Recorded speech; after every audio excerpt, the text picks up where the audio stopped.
Hello there, good Thursday evening to you, and many thanks for joining us on Rwanda Television News tonight. This is what is coming up. The government of Rwanda condoled those who lost their loved ones to floods and landslides that resulted from heavy rains in a funeral ceremony at the Rwanda burial in Rubavu district, western province of Rwanda. As the devastation resulting from the May 2nd floods and landslides continue in Rwanda district, citizens have expressed sympathy and solidarity to those affected by the flooding.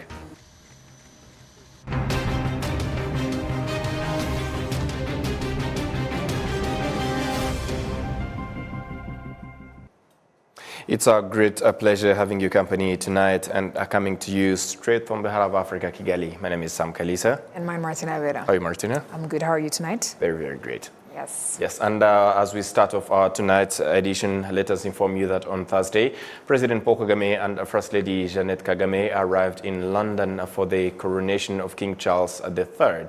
Later on, President Paul Kagame met with the UK Prime Minister Rishi Sunak at 10 Down Street for a meeting during which they discussed various topics, including the ongoing migration and economic development partnership, global events, as well as further opportunities for bilateral cooperation to increase trade and investment. The President of the Republic of Rwanda, President Paul Kagame, noted that what the African continent urgently needs is to take responsibility for the future of their people. President Paul Kagame reiterated this on Thursday in his address to the participants of the Africa Leadership Forum, which took place virtually. There is no doubt that we have the resources. The reality, however, is that across many development indicators, Africa continues to lag behind other regions. If one of us falls, we all fall. We are, without exaggeration, the sum of our individual actions. What Africa needs urgently is to take responsibility for its future. That is an essential ingredient of leadership. The participants of this Africa Leadership Forum also took a moment of silence for honoring the flood victims in northern and western provinces of the country. Right, still on these matters, as you just ended on it, on matters related to the floods and landslides that occurred in the country. The government of Rwanda condoled those whose loved ones lost their lives to floods and landslides that resulted from heavy rains in a funeral ceremony at the Rwanda burial in Rubavu district, western province of Rwanda. Prince Mazi with more. On the cemetery, Feza Niziyaremye buries in respect his wife Generous Mukamanzi, whom he lost to the disaster. He is left with their 6-year-old child. Feza tried to rescue his wife and child, but successfully rescued their child only. I carried the child, and my wife took the Bible, and we heard heavy floods that knocked me down with my child. I turned my child sideways for him to not swallow the dirty water. I was holding a tree, and we waited. It seemed that I'm about to be flown away by the floods, and my wife told me, "Papa David, don't go." And I told her, we have no choice but to wait God's will. Through praying, after praying, the wall flew away, and my wife held the window, but it also flew, and I lost her like that. Sorrow and grieving at the Rwanda burial, as 13 people are buried out of the 130 people. This is to tragic heavy rains across the country. Manirakiza lost 2 of her 3 children, and she was also injured. We were together in the house, and I was carrying one of them, trying to run away. Unfortunately, the house fell on us. I was also injured. I'm coming from the hospital. Shania Ishimia had 11 years. Jove Akeza had 6 years and about to start school in December. Apart from wreath-laying on the graves of the deceased, Prime Minister Dr. Edward Ngirente delivered to the attendees the message from His Excellency Paul Kagame, the President of the Republic of Rwanda. Naje I came here with the message from the President of the Republic. You saw yesterday in the tweet that he stands with you. But specifically today, he sent me here to stand and be with you. The President of the Republic sends his condolences, and the government will help you in these hard times. We are burying the deceased today, but for the survived, the President of the Republic sent me to tell you that we will help and support you.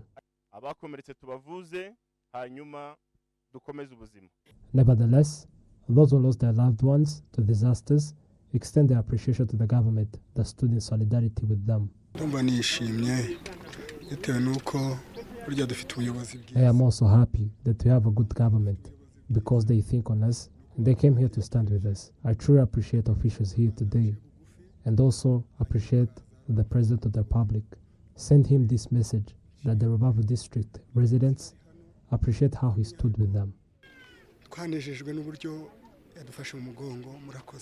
Minister, together with other senior government officials, proceeded to visit families given shelters as they lived in risk zones. These families were given essential necessities, and the Prime Minister assured them that the government will continue to support them.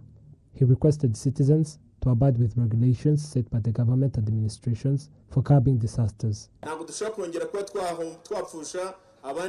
We do not want to lose more people to disasters. Instead, move to destinations the government will show you.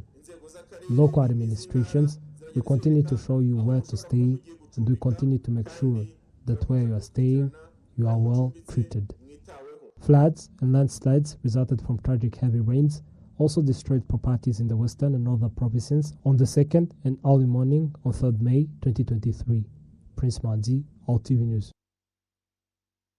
Yes, indeed, our hearts and prayers are with those that lost their loved ones during this treacherous and disastrous floods that took place, and we continue to keep them in our prayers. Absolutely, and as the Prime Minister ended it, it's time that we get prepared for any other future disasters that might come by relocating from high-risk zones to at least stable areas. Yes, as soon as possible. Right. Yes, also in this regard, different international entities as well as countries gave out their messages of condolence. Pope Francis praying for flood victims in Rwanda. He expressed his sorrows and promises prayers for the victims of heavy flooding in the western and northern provinces of Rwanda. In response, Pope Francis sent his condolences to those affected in a telegram addressed to the apostolic nuncio to Rwanda, Archbishop Arnaldo Catalan. On Thursday, Pope said he was, and I quote, deeply saddened to learn of the loss of life and destruction caused by the recent flooding in the western and northern provinces of Rwanda. Pope Francis also expressed his spiritual closeness with all of those suffering in the wake of this disaster. He also offered his assurance of prayer for the dead, injured, and displaced, as well as those engaged in recovery efforts. The Pope wrapped up his telegram by extending his apostolic blessing upon all the people of Rwanda. Also, the Republic of Turkey expressed condolences and solidarity to the relatives of those who have lost their lives, as well as the friendly people and the government of Rwanda. And I quote, "We are deeply saddened that more than 100 people have lost their lives due to the landslides and floods caused by heavy rains that took place on May 2nd in western, northern, and southern provinces," reads part of the press release.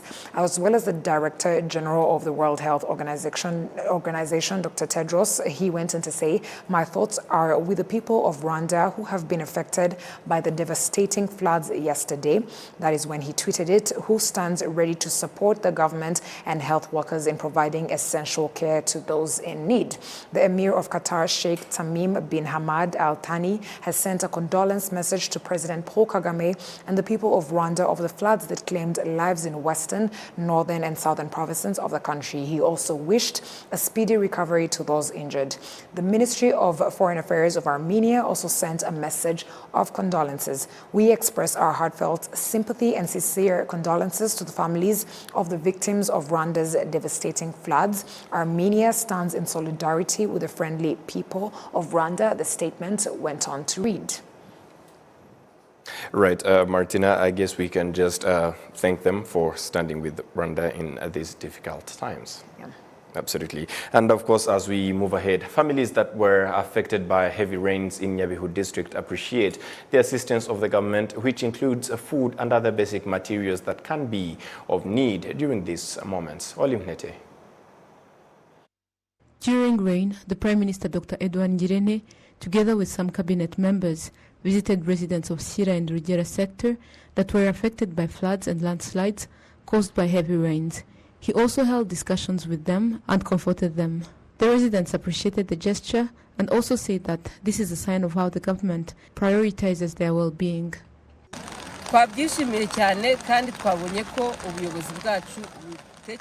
We truly appreciated it, and this showed us how the government cares for the residents, taking time during this rainy season to come and see how we are doing. We truly believe that during this hard situation, they will do the necessary to fix it. In addition to appreciating the government response to the current challenges faced due to the heavy rains, they were also provided with basic materials such as food, bedding, and other materials. After these disasters, everything was destroyed and we hasted to run to save our lives. I didn't take anything. The fact that the government provided us with these materials so that we can get back on our feet, we thank the government for this assistance. In Nyabihu district, the heavy rains claimed 17 lives of people and 3 are still missing. It also destructed various infrastructures and about 1,000 residents were negatively affected by these disasters. Dr. Edouard Ngirente, the Prime Minister, assured the residents that the government will keep assisting them as much as possible. He also urged residents in high-risk zones to relocate to avoid further damages. I want to assure you that the government is standing with you during these moments. We want to abandon you and keep helping each other as much as you can. And those living in high-risk zones comply with the authorities. The territory relocate. We don't want to lose more lives due to landslides. The government of Rwanda provided 60 tons of food to assist these residents in need and other various materials, including hygiene equipment. The Ministry of Emergency Management points out that it will continue to provide assistance to the residents in need. Olive Nete, RTV News. Thank you, Olive Nete, for that report. As the devastation resulting from the May 2nd floods and landslides continue in Rubavu district, citizens have expressed sympathy to those affected by the flooding. Shina Teta has more. Citizens who were left devastated by floods from River Sebeya in Rubavu district are grateful for the humanity shown to them by fellow citizens who have provided shelter and primary care, which to the victims of the floods is a heart of compassion and brotherhood, and they therefore express their gratitude. We came here to seek accommodation, and there is a good man who carried us and the children as well because the water had reached to our necks. He has cooked for us and provided where to sleep. According to those who provided shelter and basic care to the victims, it is only because of the Rwandan core values that demand everyone to give a helping hand to the ones who have encountered danger. We are not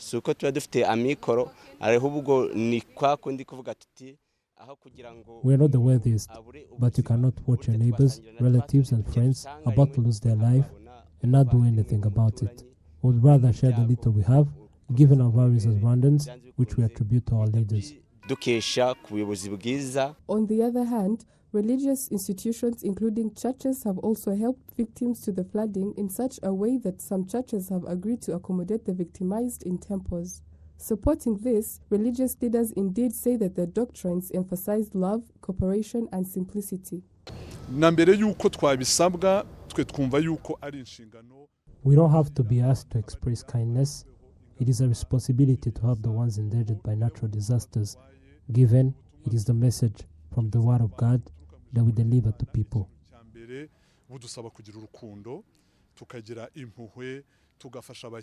Furthermore, President Paul Kagame, through his Twitter page, hailed citizens, churches and religious leaders, security agencies and all who worked around the clock for the effective efforts applied in mitigating the effects caused by disasters and helping the victims as well. Shina Teta, RTV News.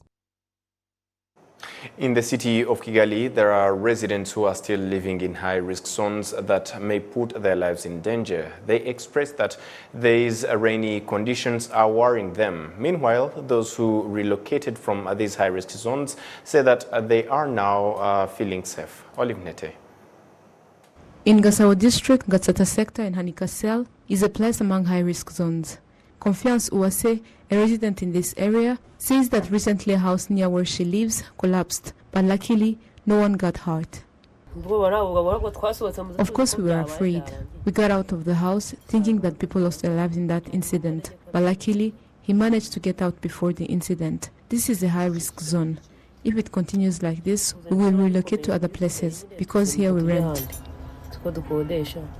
Some people in these areas are concerned about their lives due to the condition of the places where they live and the way the houses are built.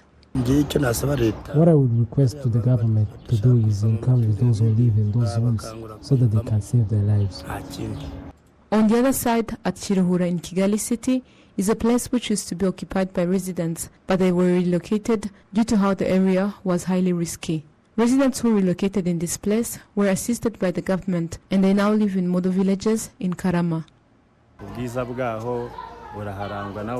The beauty of the place is evident through these buildings. The houses have strong walls to the point where they can't be easily destroyed by landslides and other disasters, and this can't easily destroy these model villages. The mayor of the city of Kigali, Prudence Rubingisa, pointed out that so far no one has been killed by disasters in Kigali, and that although much has been done to relocate residents, there is still a long way to go to improve housing. Nibyo twakoze gahunda yo kuvana abaturage bari batuye mu bishanga ndetse na bamwe bari batuye. It is true that we assisted some of the residents to relocate. Some of them were living around swamps, and that could have affected them due to climate change. It is good that we managed to do it because it would have created more problems if the activities were to be carried by floods. We still have a long way to go in improving housing in the city, especially in sloping areas and high-risk zones. We did an essay in Mazi, and it gave good outcomes. We currently know what to do. You saw the transformation in Nyamirambo, in Gatare, where roads were established and waterways were created. Ya mazu yajyaga agenda amazi akaba yabonye aho aca. In the city of Kigali, between 20,000 and 25,000 people still live in high-risk zones. Olive Nete, RTV News. Thank you, Olive. Moving ahead, participants of the International Conference of Informal Traders have appreciated the way the government of Rwanda cares for small businesses. Some of the participants of the 7th International Congress of the StreetNet International Traders appreciated the way the small businesses operators in Rwanda are being provided with the market to operate in. Our government wished for us to stop selling from the street, and they built us a market. Now, this is where we are selling our product from. When we leave our product here, we come back and find it here. You do your business safely, and you can even start saving in our cooperatives and other banks in the market. On the agenda of the conference was establishing and reviewing laws governing small businesses and informal traders, as well as discussing strategies on how to defend those workers, recognition, social protection for the street vendors and informal traders. The problem in Kenya, most of them are learned who are on the street. If you just telling them, they see, why are you going, what are you going to tell us? Because they know that you are telling them they know more than you. So people who have agreed to register, they're doing well.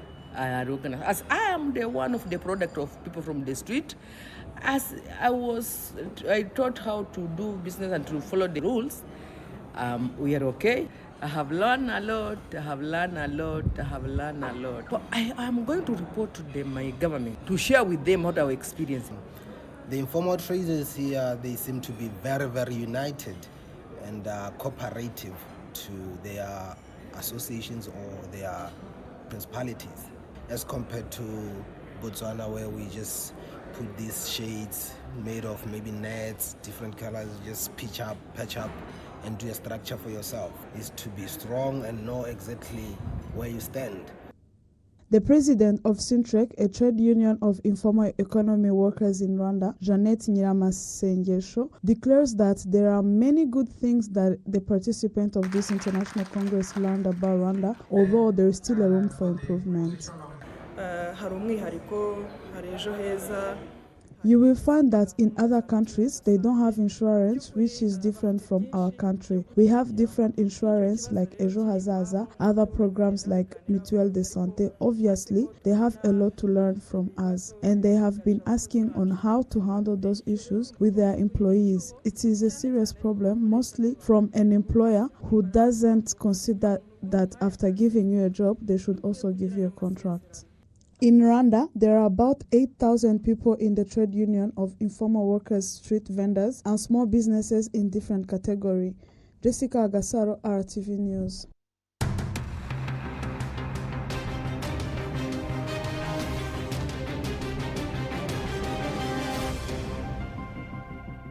There you go. On behalf of the entire news and technical staff that made it happen, thank you for being with us on this edition.